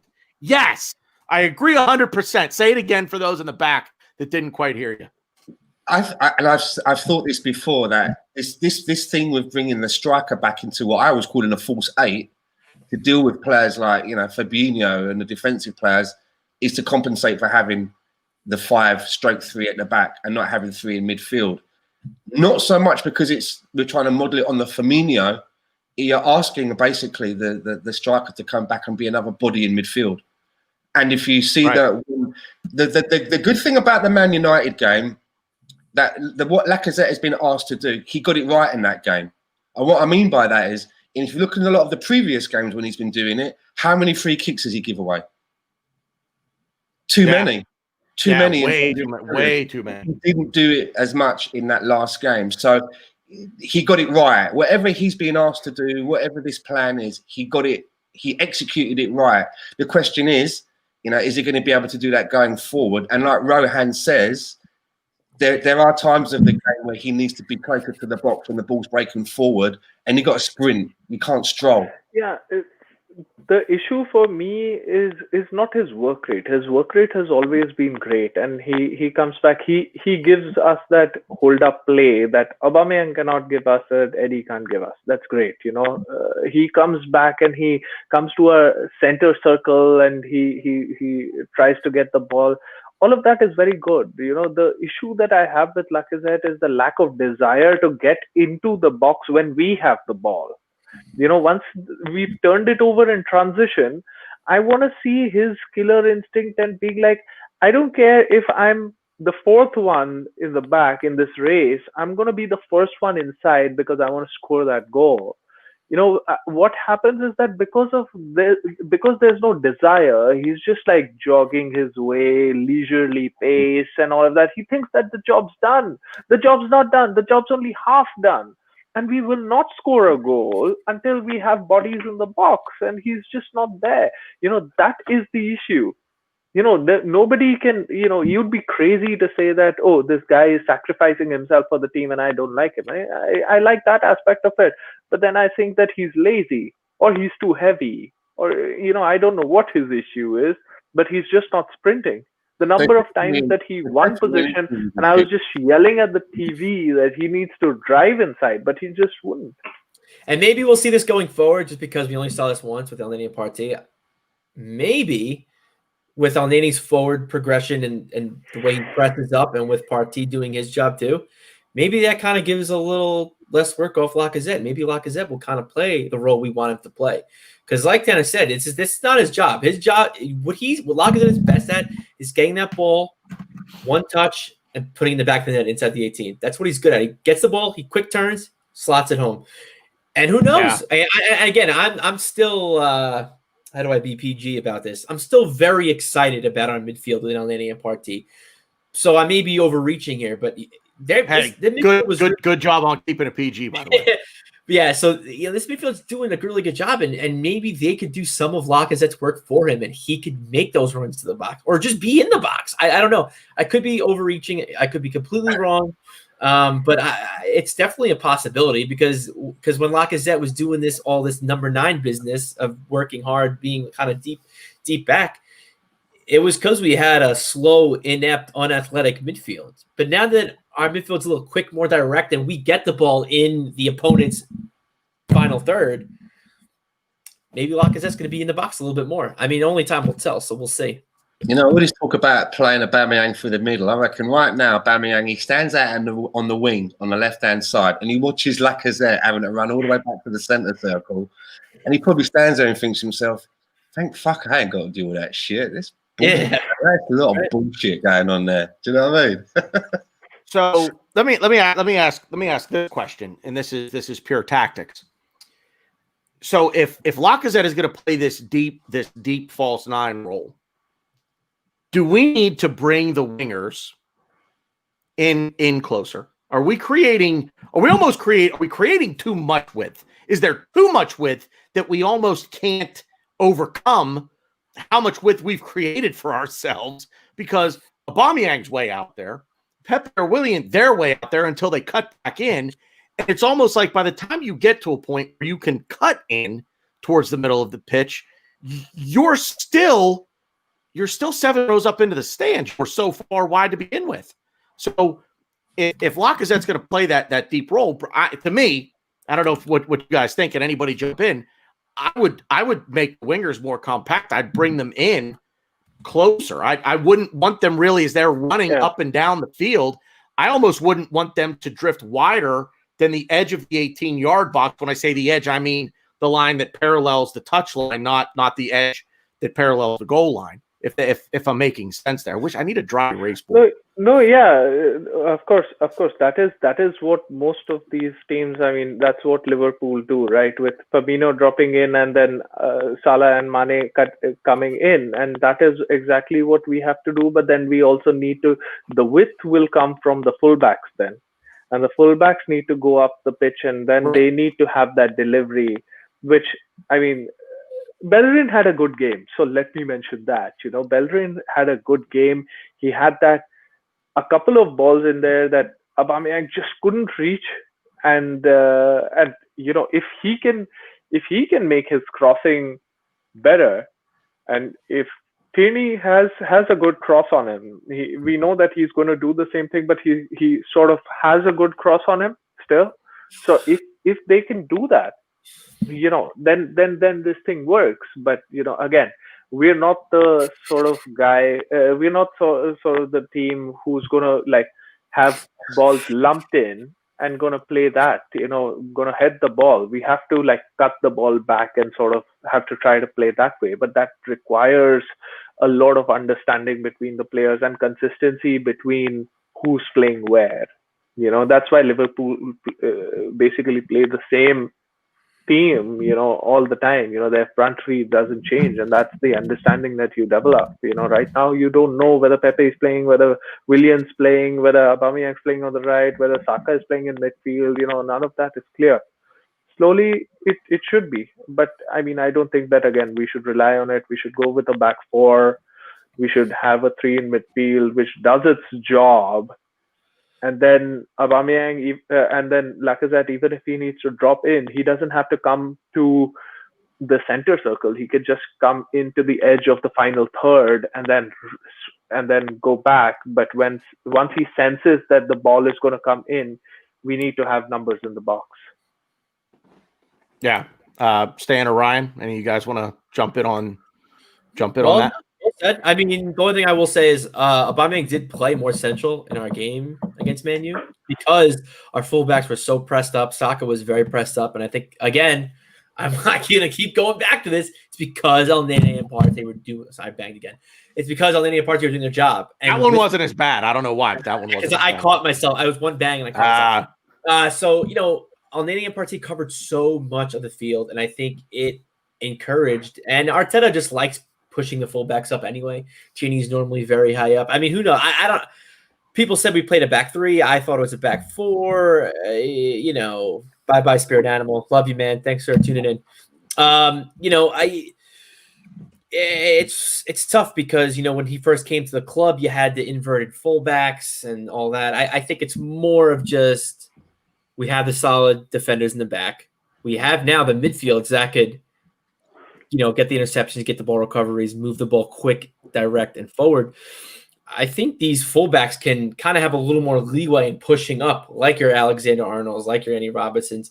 And I think that could encourage maybe Lacazette being a little more further up. I think, Aubameyang, like I said, Aubameyang played a lot. Actually, he played a little too much central for my liking because I think he kind of left Saka on an island for a lot of that game. Saka didn't know what to do with the ball, didn't know where to go because Aubameyang was just on top of Lacazette, and they were in the middle, like on top of like that half circle outside the 18 a few times. But and again, I think it just comes down to, who we play, what their plan is. And I think it comes down to who we're going to play personnel wise, because we have such, like, to me, Willian and Pepe play the same position, but they offer us two very different things. And you can say the same thing about Aubameyang and Nelson. They play left wing. They offer very different things. So I think it's just, I think someone actually said, and you brought it up, different teams, different systems, different personnel. It's exactly what it is. But I do think that the wing backs are going to push up and kind of almost like squish the players in centrally, because I think Bellerin's got a really good cross. He's got a very good cross. Tierney, a very good cross. So, let's hope we can just build on it. Build on this win and build on the 3 points. I think we know we're going to see a different team on Thursday against Molde. Is that at home? I thought that was on the road. It's at home? It's at home? Okay. I think we're in agreement. We're going to see a pretty different 11 against them. Do we pretty much see the same 11 against I don't really want to spend too much time on previewing Villa. Just 5 minutes, maybe 10 if any of us are long-winded. Do we see basically what we saw at United against Villa on Sunday, Stan? We need to. What I don't want to see is what we saw at Leicester, because going back to the question, circling back about playing wide all the time and playing wings. In that Leicester game, we had Xhaka falling back as centre back, and we had Ceballos playing out from almost on the right hand side, and that just left a midfield of one. Thomas Partey. In the game, you can't do that. You can't just have a midfield of one person.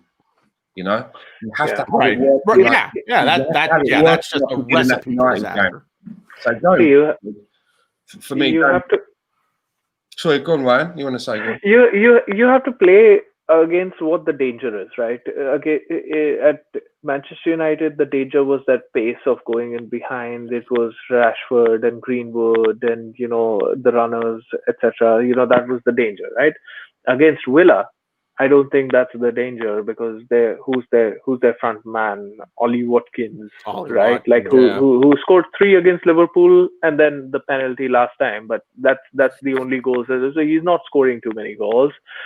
Where is their main threat? Their main threat is Grealish, right? Grealish is going to be running. Ross Barkley. Grealish and Barkley, the two guys who are going to be running from midfield, right? So we've got to have men on them. So for me, that game, I wouldn't waste my personnel with a 3 at the back, because they'll be 3 playing against 1, and 1 who's not that sort of guy who you really want to play against. And I mean, he's not really a threat. 3 against 2 made sense at United, but here I think our 2 centre backs, Holding and Gabriel, can handle Watkins, and then we should have a midfield 3.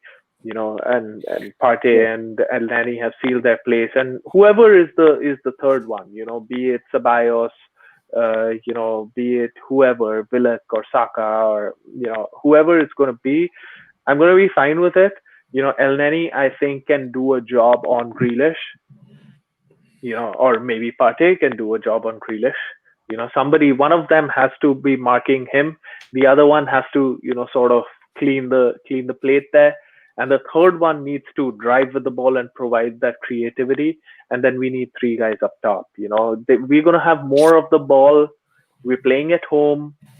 We have to be proactive, and we have to show that creativity, because the longer it goes on, the frustration will creep up. Then we'll start committing people forward and we'll get susceptible, right? So let's try to be positive in this game. I don't want to see 5 or 3 at the back. That's not. You will do, but you will do, because it's obvious that Mikel Arteta doesn't trust Gabriel as a 2 in the back unless he's got David Luiz next to him. But why is that? Why? I have no idea.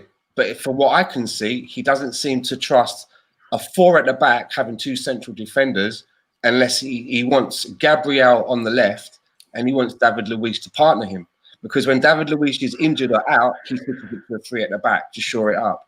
So I don't think that he trusts Holding as one of the two in a central pairing.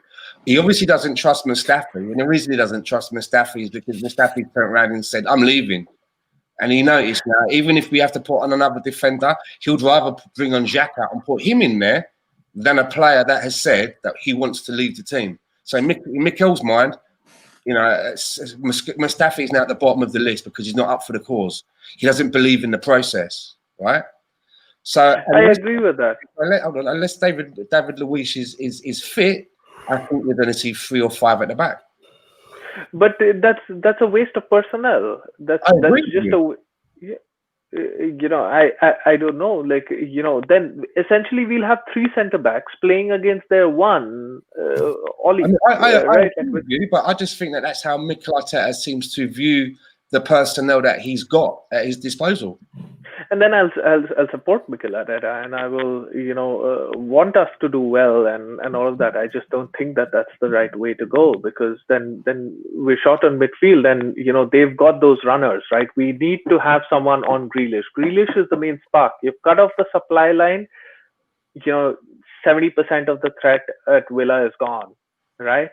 And you know, with just 2, he's good. And let's not forget that Villa were one of the teams that did beat us towards the end of the season. So, and they beat us at home.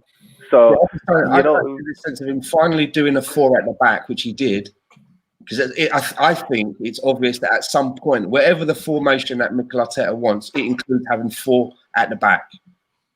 And then when David Luiz is not available, rather than just slot someone else in and say, okay, we're keeping with the 4 at the back. We've done it he just changed it back to a 3 and 5 at the back. He'd rather have a few more bodies in there because there's a couple of them that he doesn't trust as part of the 2. That's how I look at it. Maybe, hopefully, he trusts Holding and Gabriel to do the job, because I think they can. Well, I think this goes back a little bit to what I kind of said earlier.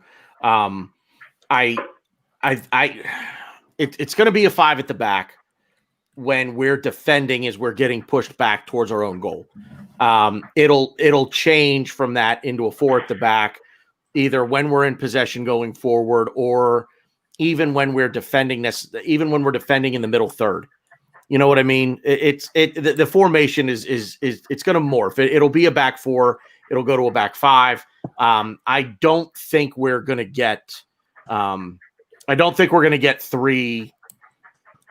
going to get 3 central defenders on the back line. I think it'll by and large be the same lineup that we saw yesterday at United. So with that in mind, everybody, I'm going to give these guys their last word here, and then puppy duty calls. I got somebody bugging me here. She needs to go outside, and that's a pretty good time to end things. So, Ryan, last words, United, anything about Villa? Go ahead. No, I mean, I think you guys said it perfectly with the Villa game. I think we should beat them, but I mean, no one's a bigger Grealish fan than me. He's my favorite player outside of Arsenal. The things I would do for him, but again, another podcast another day. But I think he's their biggest threat. I think we need to neutralize him, like Rohan said. I think Partey's going to have quite the job, but I think he's up for it. Their team, other than that, doesn't really scare me. Ollie Watkins, you know, we tend to make players, you know, we made Rashford. There was like, I always forget the Arse Brose. We always talk about this guy from Swansea. I forgot his name. It was Montero. I don't even remember. But so this is the kind of game that Watkins will come out. But it didn't really have a coming out party. You know, he scored 3 against Liverpool. So hopefully that's done and dusted. But yeah, I really want to see pretty much the same lineup. I'm not the hugest Lacazette guy still, but again, hopefully the midfield can make Lacazette's job easier, and he could probably get in the box and score some goals.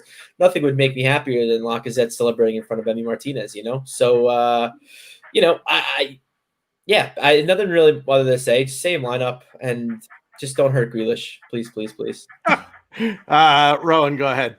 Last word.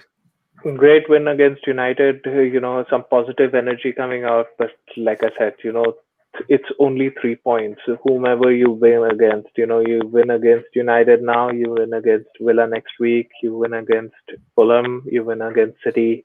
Every time it's just 3 points. So we have to keep that mentality that every game we need to go in and give our best, which is what we started to do. Now we can beat the big boys. We also need to take care of our usual, the scouts that we should get, right? So that starts with Villa, who started off on a flyer, and now they've sort of gone down. They've been conceding goals. They've lost their last few matches. Essentially they're just one place above us, on the table right now. So this is our chance to go above them. You wouldn't have thought that.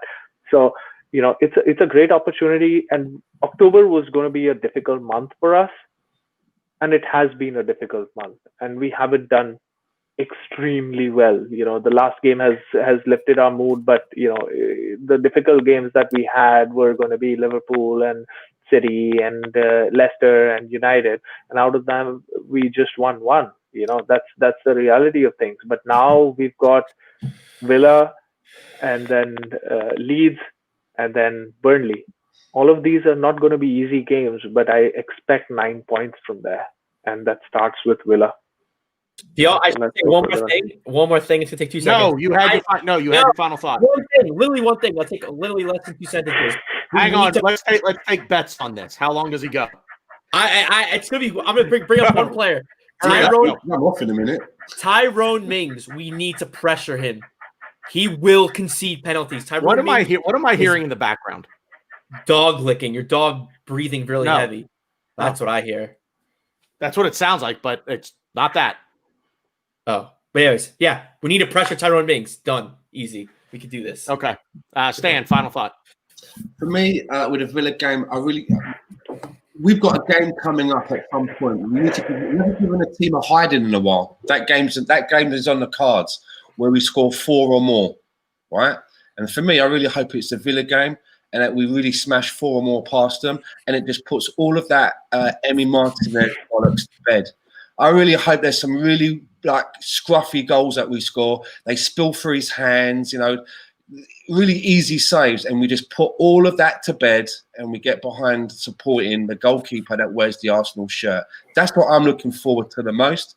But I'd also like to give a big shout out to all of the people that came in on the chat box, because your interaction really helped the show tonight. There was a lot of good stuff going on in the chat box tonight. Yeah, here.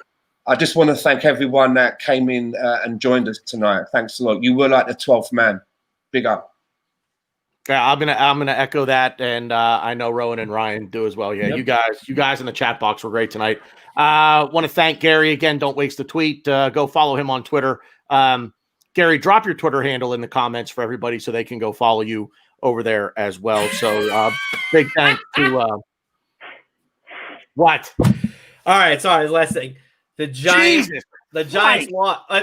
For all my American football fans, the Giants ended up losing. Oh, that's why I kept looking away. I hate the Giants, so that is hilarious. My final thoughts are this: if you are American and you have not done so already, tomorrow go vote.